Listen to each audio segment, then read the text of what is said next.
रावण तुम सुंदर स्त्री की तलाश में था, बात तेरी खोज आज लगता है पूर्ण हो गई। इस निर्धन वन में यह रूपवती स्त्री क्या कर रही है? जानता हूं और इसके समीप जाकर ऐसे सारा वृत्तांत जानता हूं।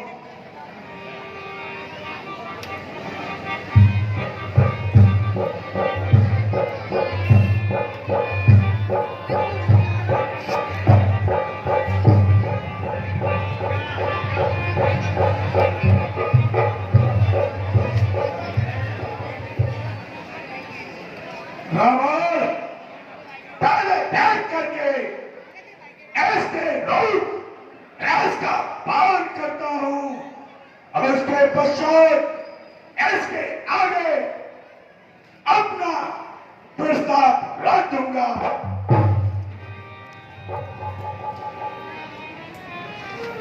आपको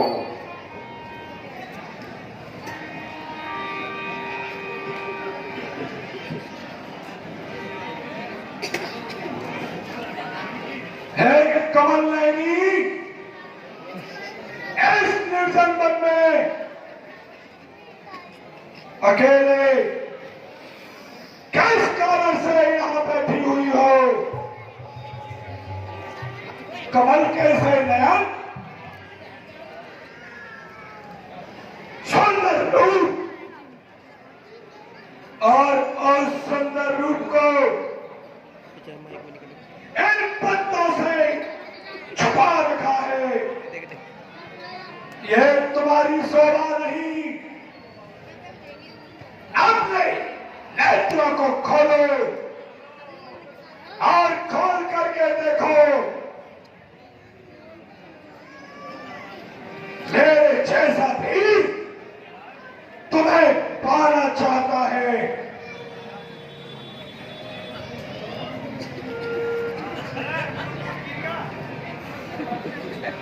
कुछ बोलो तो प्रिय, किस प्रकार से उदासीनता को धारण किए हो? अरे तुम्हारी शोभा इस पद में नहीं, हंस से तीरों के साथ है।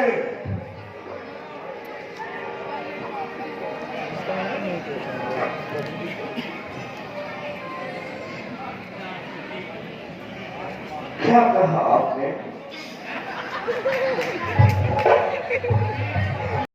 कुछ मैं आपसे जानना चाहता हूं, क्या आपको एक पराई स्त्री से बात करने में शर्म और लज्जा नहीं आती?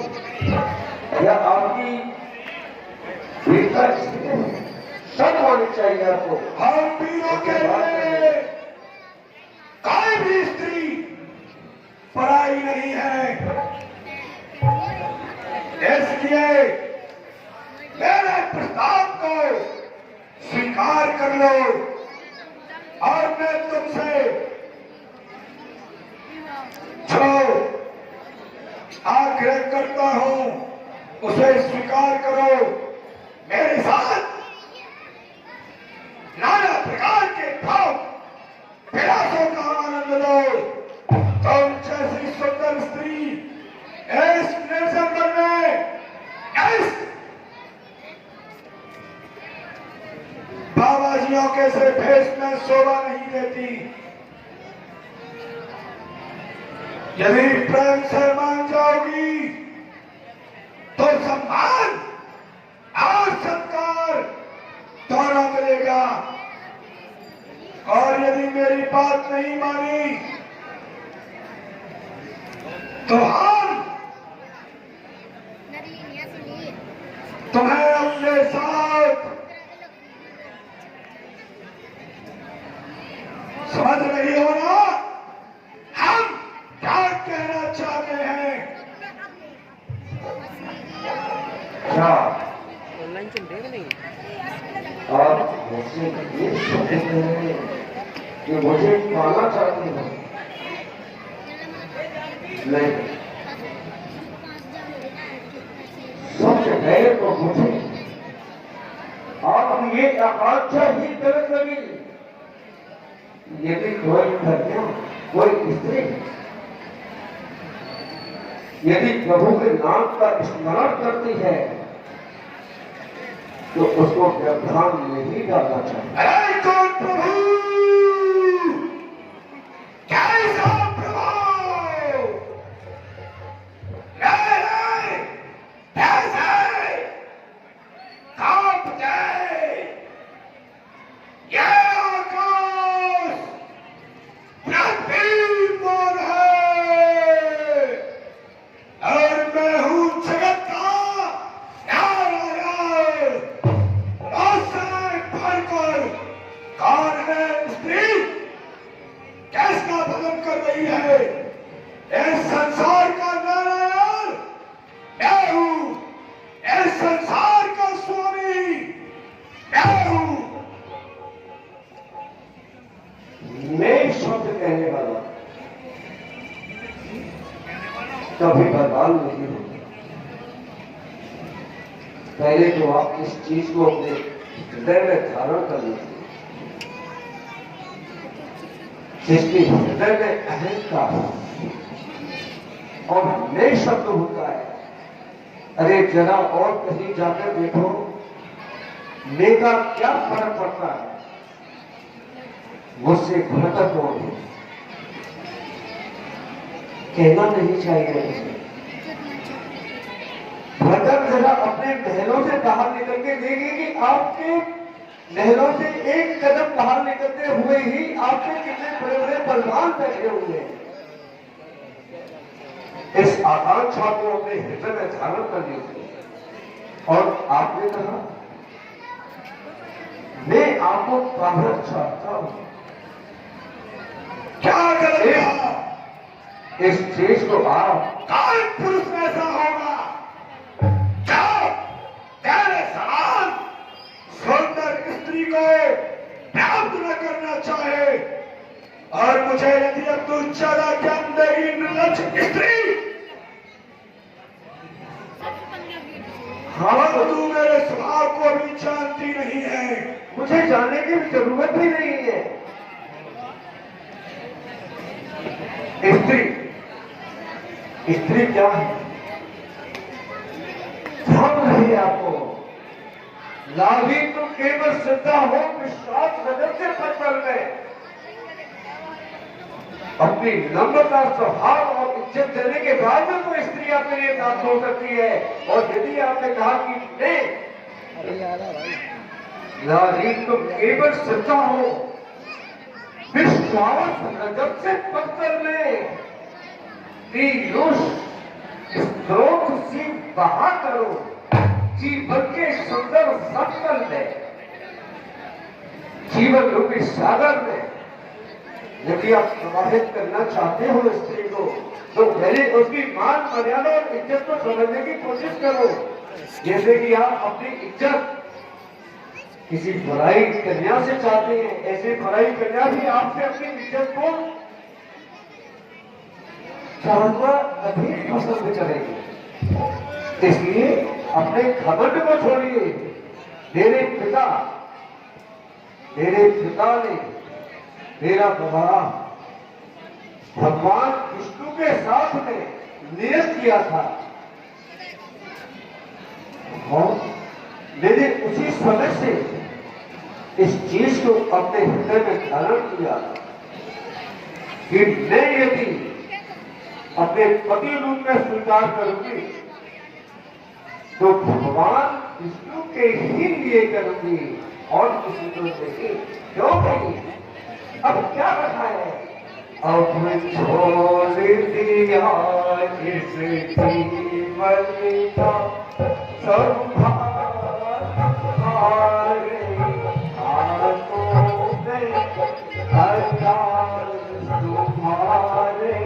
हाथों में अब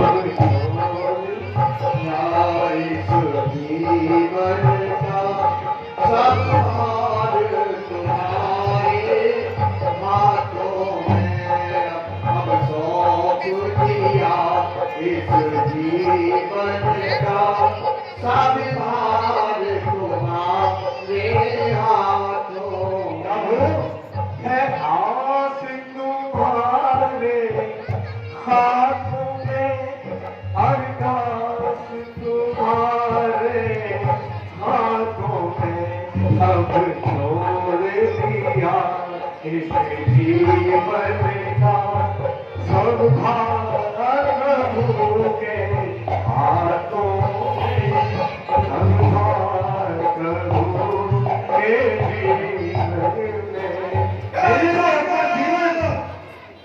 मेरी तो अपना जीवन जो सृष्टि के पालन करता, पोषण करता, संहार करता, देखा कृष्ण स्वरूप है, जिसको वेदत्रयी के नाम से जाना जाता है, विद के नाम से। आप अपने आप को बर्बाद करेंगे। ज्ञान के द्वारा भी वेदों के भाव को समझा जा सकता है, और जिसने वेदों का अध्ययन न किया हो, जो वेदों के वास्तविक स्वरूप को न जानता हो, वो इस प्रकार की मन को भ्रमित करके वार्तालाप करता है। वही मेरी रक्षा करेंगे जो भी इस जग के स्वामी है, जो भी इस जग को रक्षा रहे हैं। यदि शरण में उनकी जाऊंगी मैं, तो अपराध क्षमा मेरा कर सकती है। मुझे कोई ऐसा अपराध नहीं हुआ है कि मैं अपने परम पिता परमात्मा भगवान विष्णु को प्राप्त न कर सकूं। इस जीवन को मैंने उनके लिए समर्पित कर दिया। रावण, मैं छप गया हो।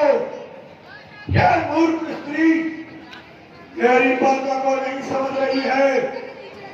अब से मैं भली बात समझाता हूं। जब मानव नीति काम न करे तो दैत नीति अपनानी चाहिए।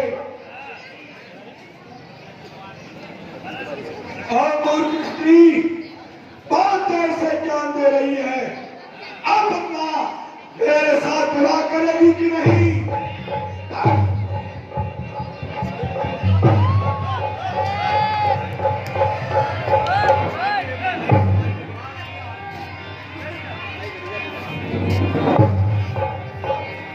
चल मेरे साथ।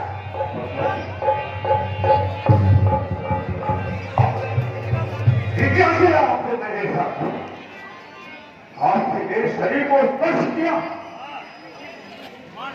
जानो अपने जीवन को।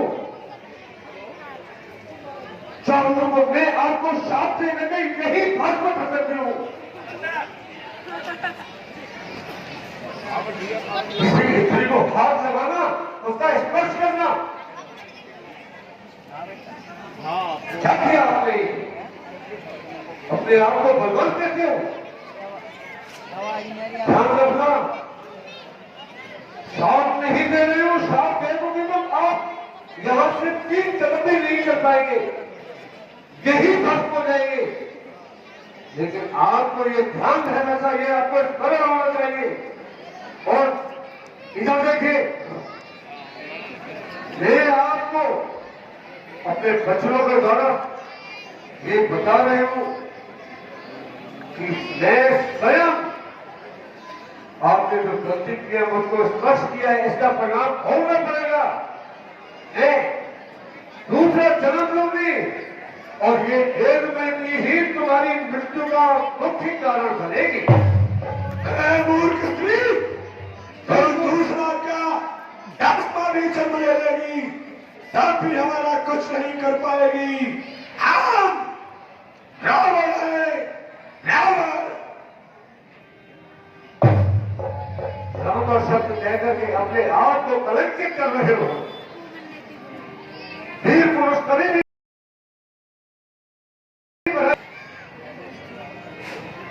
क्या इसमें आप अपनी वीरता को समझ कर रहे हो? धिक्कार है।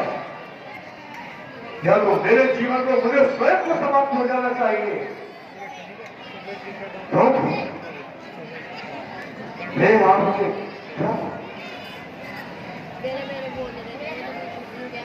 मैं स्वयं अपने आप को आपने जो मुझे स्पर्श किया है, मुझे शर्म ही नहीं, मुझे इस शरीर का त्याग ही कर देना ज्यादा उचित होगा। मूर्ख स्त्री तू क्या करेगी? मैं यदि चाहूं तो तुझे अरे पलवर में ही यमलोक की यात्रा पर भेज दूं, किंतु मैं तेरा वध करके अपनी पीड़ा को कलंकित नहीं करना चाहता। चले जाए यहाँ से।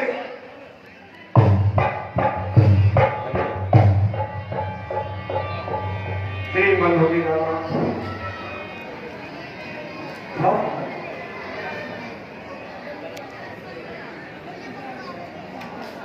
एक अनजान जिसने तुम्हारे शरीर को स्पर्श किया, धिक्कार है उस जीवन को।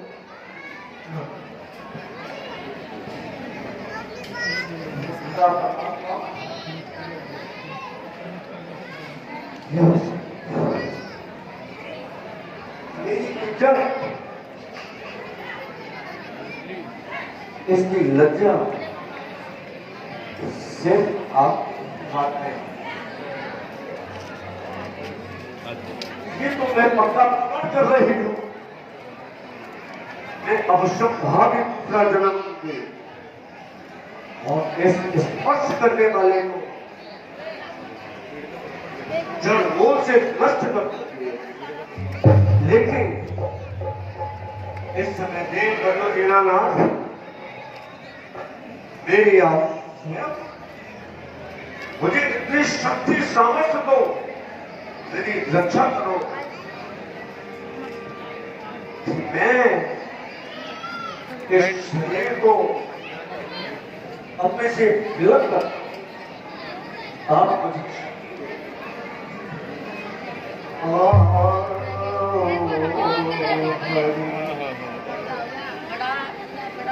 इसमें मुझसे मुंडे गाने के बाद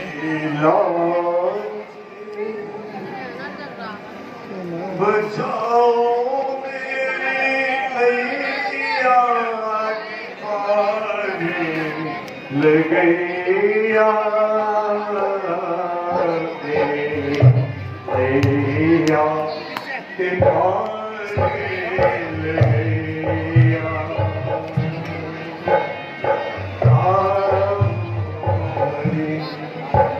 मेरी